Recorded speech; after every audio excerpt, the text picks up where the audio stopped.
Hello? Rico, you hear me?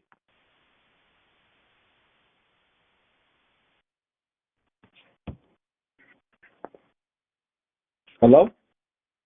Hey, what's up, man? What's going on? Hey, I got a special guest tonight, another dog man. You gotta introduce yourself when you're ready, Rico. Well, I guess most people know me by my name, which is actually my name, Rico. My kennel for many years has been GDI or Game Dogs Incorporated. Um, not always. Prior to that, I usually went under some partners' names, but we did dogs independently. It wasn't so much of a big deal back then, a name. But I guess that Game Dogs Incorporated has stuck a little bit. People Love seem to it. like it for some reason. And I'm gonna sum that up a little bit, but just a New York City heavyweight. You know what I'm Yeah, saying? we did okay. We did all right. We did all right. We had a fairly good win percentage over 40 years, plus 70%.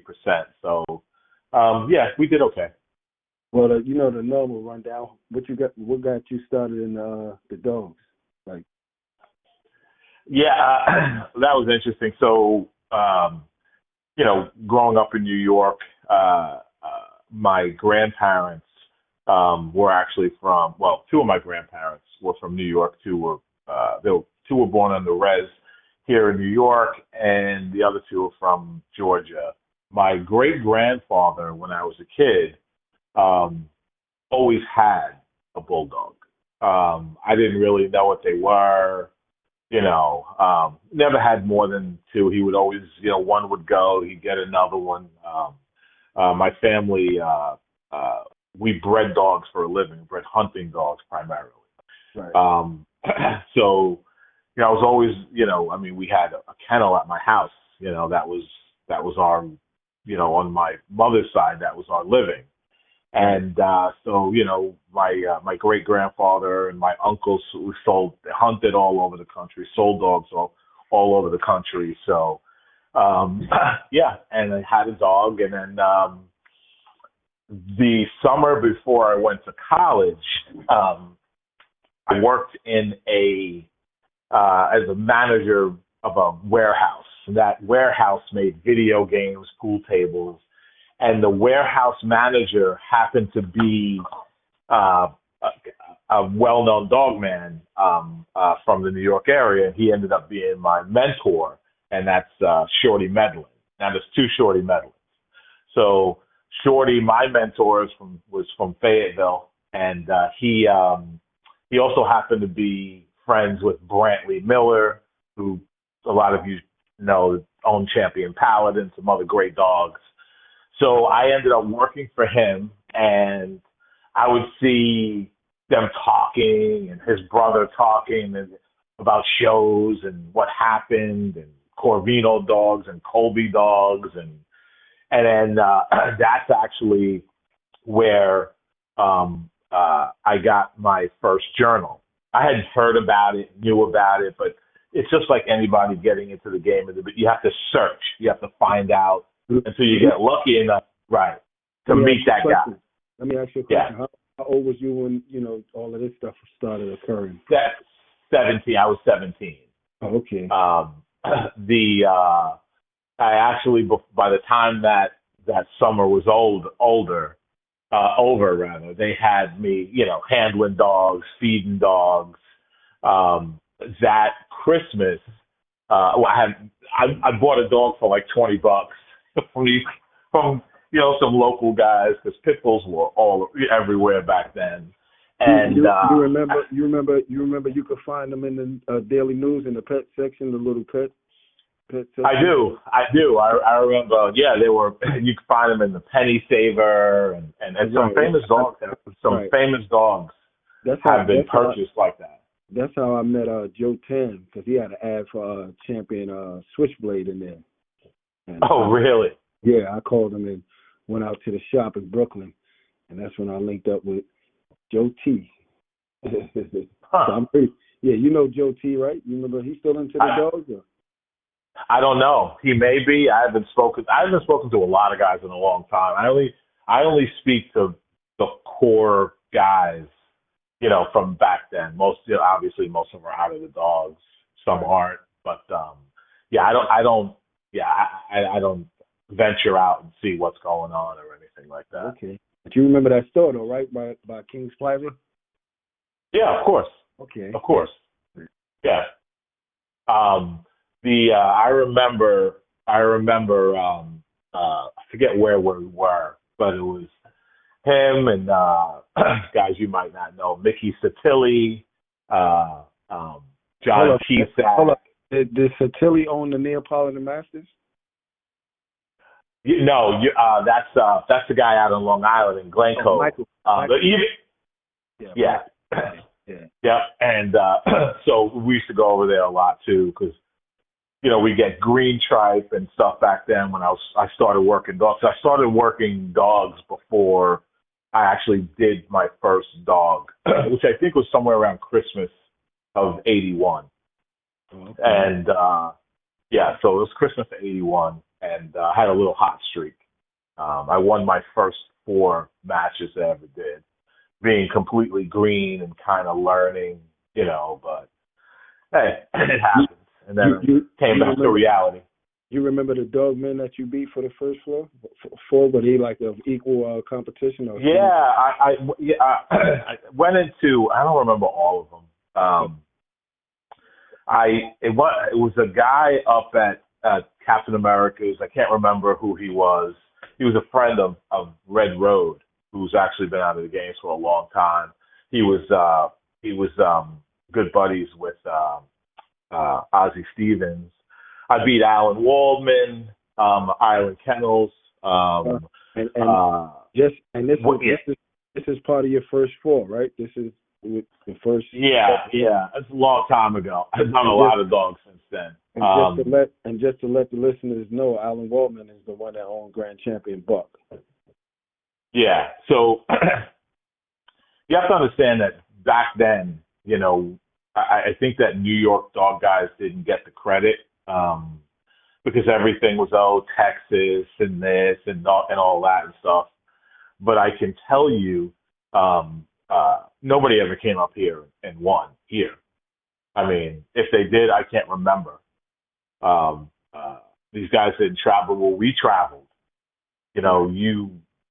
I think per capita back then, of course, per square mile, you had more famous and active dog men than you had anywhere else in the country. I don't care if it's Oklahoma. I don't care if it's Texas.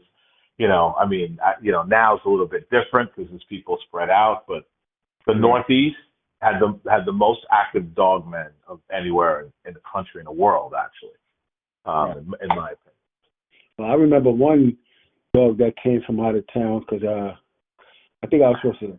Somebody knew invited me to that one when I think it was what's the dog name the Gator Boys had when he went into the dog El Diablo Negro. You was familiar with that one? Oh, oh my God! What the hell was that dog's name? I can't remember. I didn't really. Was it Drago or something like Drago? Oh, I can't remember. I can't remember. I really can't. I think he was a 2-time winner, and they came from Texas in the fast lanes in New York City, and you remember that? Well, I'm pretty sure you're familiar with that El Diablo Negro dog, the black dog. I am. Yeah, of course. We had guys come up here, from Bobby Hall, from just a multitude of different guys from the Carolinas and Florida, So yeah, you had Herbie Pack. He did multiple dogs up here. He was from the Sumter area. He's actually passed away now. Super good guy. But yeah, it's just, it was a different, you had to come correct up here is all I'm saying. Yeah, it was like you said, there's a lot of competition. You had members in your group, or was just how many? No, so when I first got into the game, in my area, so it was me, um, uh, Winchester Kennels, Mr. Bill, Yankee Boys, Pizza Man, Jack Kelly, Shorty and Larry Medlin. I mean, it was just at that time, and Jack Kelly was kind of um, the senior, and Corvette George and Beans and Waldman, Island Kennels, uh, so, so, Like the Ming it ran deep. Yeah, Man. it ran deep. Yeah, yeah, Ming Man, he was in the Bronx, obviously. Vince Cooper, I mean, on, and The list that was goes on, huh? yeah, that was kind of the first, STP. STP wasn't called STP then; they were called the Polacks.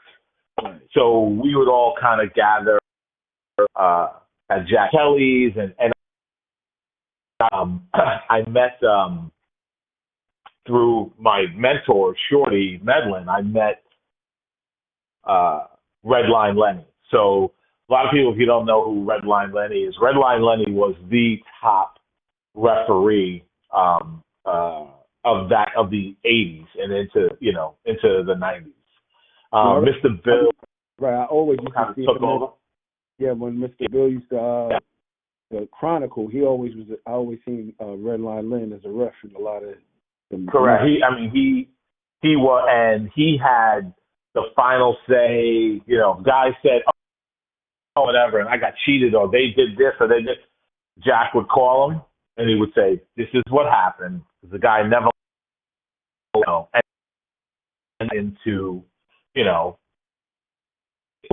his mom, Lenny's mom, lived about 3 miles from my grandmother's house, where I had my dogs and stuff, and I ended up, and you 2 minutes the other way was Alan Waldman. 5 minutes away, was Louis Solomon, who some of you guys know is the Uptown Boys, and so forth and everything. So yeah, a mile away was Corvette George. The Uptown Boys. Another half mile, yeah, another half mile. They owned that Red Eagle dog, right? Well, already. You had T&H Kennel, ride a bike to it. You're talking about major camps all within a 5 or 10 minutes, just in that area. So George and for the first two and the dogs in 1981. They didn't own Red Eagle, so STP had Red Eagle. STP had and then they sold Red Eagle to Winchester Kennels, partner at the time, and John Cusack had bred Red Eagle, and Corvette George and Beanstalk bought this bitch who was basically an unstarted bitch, and she started, and that is the bitch that they took into my buddy Louis Vinagro, Captain America, that went over 3.5 hours, and that was actually around the corner from my house where that show was. That was the Gina Blue Eyes dog, was it? Yeah, it was. I'm familiar with that one. Yeah. Yeah.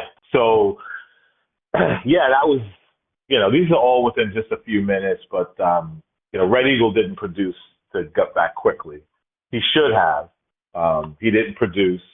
That should have told you, something, because I went and bought a bitch. One of the first dog I ever bought that had ADVA papers, I bought from John Cusack in Jersey, and it was a daughter of Crumb's Cremator, the famous cremator. and I had her, she was cold, as a lot of those dogs were cold, and I bred her cold to champion Red Eagle, and yes, didn't work out. It's one of the worst litters in history. So that tells you I never bred her. I never did that again. So. And you said she was cold? Yeah, she was ice cold. Okay. Yeah, I was 18 years old. I was at that time I started following pedigrees. I was following pedigrees, following breedings and listening. I talked to Louis Solomon and Jack, on the phone for hours about PEDs and this and how they go together. And I was kind of sucking up buying all the books, reading the Armitage, started at the Armitage books, and reading about George Sadler and and all this, Howard Heinzel, so George Sadler was one of the best conditioners of his era, right? So George Sadler was, and I've had a lot of this conversation, with Indy and Sonny and some of the old time guys in the game, and you had George Sadler, and then into that, came Don Mayfield. He was the next of that, kind of took it to a different level, more analytical level. And then of course you had, Danny Burton. So that was kind of the transition of the game. So my whole thing was just studying, pedigrees, how they worked, and the art of conditioning. That's my, that's what I was really interested in. So, right. You couldn't just go to the computer and type in some things and keywords and certain things pop up. You had to really, really go to the library and stuff like that and really get around the right people, hands-on, Yeah. I got to the point, the mid '80s where I was working dogs for other people. I didn't charge them anything. Just give me the food, whatever. I'd work dogs. I was going to college, working full time, and then doing dogs full time. So it got to the point where people were like, oh, one of the best compliments I ever got. I had went to this, kind of well-known dog,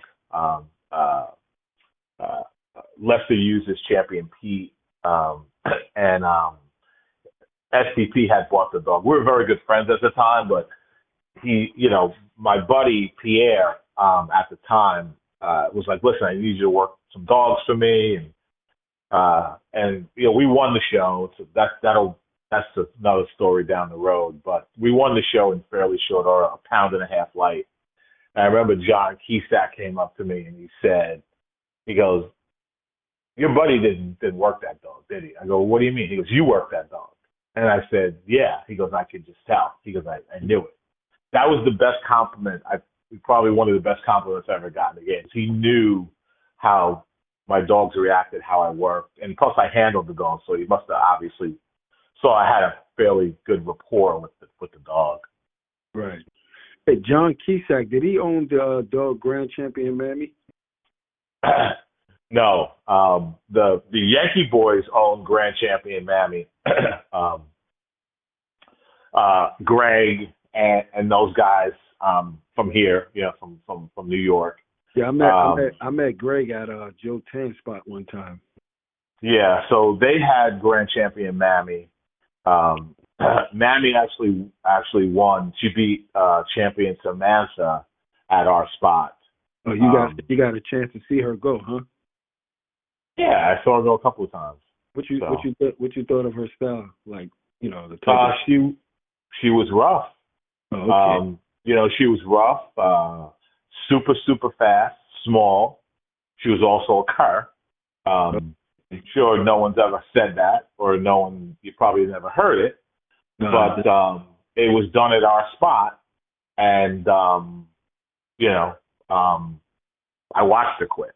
So, to me, when a dog, kind of, I think that fight went like 30 something minutes, 29, 30, 32 minutes, whatever. Samantha was just outclassed. The guy who owned her was actually my future kennel partner's nephew, Brown Gravy. It was Brown Gravy's nephew. So, and that was the first dog he ever owned. It was his house dog. And he was crying after because Mammy ate her ass up. I think Mammy was actually smaller than her. And she quit, like we expected her to quit. I don't think we knew she was deep game, but it was a good story. And when they went to courtesy scratch Mammy, she stood. I mean, she stood. Right. He snatched her up, and that was it. So I was there, and I'm sure I'm going to cause some controversy. Probably shouldn't have said that. But hey, you have other great champions, that quit too. I can name another one. So that's the history of the dogs. I mean, everybody say what they saw. So, but I'm just glad. Yeah. I'm just grateful to touch the topics. So. Yep. So, and you seen grand champion Buck go too, didn't you? 6 times. Yeah. Yeah, I saw him, go every show except for his first one. But he was, yeah. But he was just, I think he went at like 46. I mean, some crazy weight, 51 pounds or something like that. He was just super talented and just kind of. He got more talented as he got older. Mr. Bill told me the same thing. Mr. Bill told me that's what he thought of Buck, like as he went older, because he said he didn't like him at first, and he actually told me he had a chance to buy him, Buck and Booger young in their age for I think like when they were young for about like 7. He absolutely did. Yeah. My partner at the time, Redline Lenny, he called me one night. No, he actually came by my house, and he said, "Hey, listen, Alan, he's all messed up. He's going to sell Buck. He wants to know if I want to, buy Buck." I said, "Well, how much?" He said, $1,000. I said, "Go get him." I said, "Go get it." He goes, I'll never forget it because he said he was standing in my yard and he said, "Hey, I have the money in my pocket. What do you think?" I said, "You need to go get that dog right now." I said, "It'll go perfect with the stuff we have. Just go get him." But he also won a few off the chain too, right? He had one off the chain. So Lenny really saw something in that dog, I think, before a lot of people did. Redline Lenny, I think. So he was high on that dog. He knew that dog had something. So what does he do? He calls John from SCP and says, "Hey, what do you think?" Now, they had already seen Buck as well. And he said, "Yeah, I don't know what to do, blah, blah, blah." And he's like, and John was like, "Well, if you don't want him, let me know." And he's like, "I don't know. I'll let you know." So half hour later, they call Alan, or vice versa. I don't remember who called who. And at 11 o'clock at night, John and Bob and Tom got in the truck and in the car, drove to Long Island and bought Buck for $1,100. And the rest is history. So. And he hadn't won a contract match up until that point. No, he did. He did. He had he was already a 1 or 2-time winner, like 3 or 4 rolls off the chain. And you was there the night he beat TNH champion Rocky? I was, as a matter of fact. Again, I was at all of Buck's matches after STP purchased them. Right. Rocky was first of all, he, one of my closest friends, owned him. He's obviously dead now, but bought him, and that was Mike from P&H Kennels. the same guy who owned Grand Champion Mongoose. Right. Oh, We're okay. all kind of together. He was first. He was with Freddie.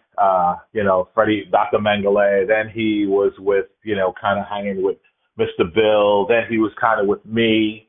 So we had like this whole little thing going on. And yeah, when Stevenson brought in Rocky that night, I was standing next to the owner of we're gonna just say people's names, but I was standing next to the owner of Grand Champion Rage, and we were talking, looking at the dog, and I said, "What do you think?" He goes, "This Rocky dog is a bad dog." He goes, "Unless they brought a bulldog, it's a wrap." I was like, "Really?" And Okay. and also Rocky was the direct son of Jeep. Correct. Correct. So when they brought this dog in, that dog, because I saw Rocky in every other role or show after this because he was purchased right after the show by Mike of P&H Kennels. And that was he going into? And that was before Buck, right? That night. Was this his first Rocky? night? Or he had lost to Buck already? No. He hadn't lost. He hadn't lost. He was a champion. Oh, okay. And so they brought the dog in, and this dog looked like he was carved out of stone, literally. He was Rocky. so hyped. Yeah, Rocky. Rocky was just carved out of stone. He was just the dog looked like he'd eat 2 nails. But I heard, not to cut you off, I heard No. what's the dog Mechanic was similar in conformation, like when he's in condition. I'm pretty sure you all seen him before, Champion Mechanic. Yeah, he's a local dog. Yeah, No, yeah. I'm just, not to cut you off, I want you to get back on your story, but being that you said that, I just wanted to know, confirmation wise, who would you give the edge to, as far as because you said he was carved out of granite, and I seen no, Rocky was in better shape, I think. I mean, listen, sometimes looks are deceiving. You have to understand that. Just because the dog looks like he's in great shape doesn't mean he is. Look at every show dog that looks like they're in shape, and they blow hot in 10 minutes. Yeah, well, I was just trying to get a general view of the look of them, being that you tried, because you're right. The look ain't gonna definitely prove nothing in the pit. So, but it's something to look at gracefully when the dog is doing what he's doing, to see how everything is operating. Yeah. Mechanic didn't really look like a Jeep dog to me. I think he was a little bit darker red, kind of. He looked like a Jeep Rascal Cross type to me. But in any event, so when they brought Rocky in, he was very, very impressive. I mean, it doesn't matter because wherever I go or wherever if I'm rolling with ST. When I used to roll with STP, which we were very close, I always had my money with them. They always had their money with me. That's it. Or we didn't bet. So that's how we did it. And of course, Buck came in and screaming, like a madman. John can barely hold him. And Rocky came out really, really fast, really kind of trying to be rough in the chest and bite. He's biting pretty good. The issue is Buck was the type of dog. Buck was very similar to Grand Champion Yellow, where the higher the competition, he would just ramp up. Yeah, he would just ramp up his ability, intensity, and he didn't you could tell, when Buck was kind of skating and like, what is this dog? I got to go home. I got to go back to, eat some dinner or something.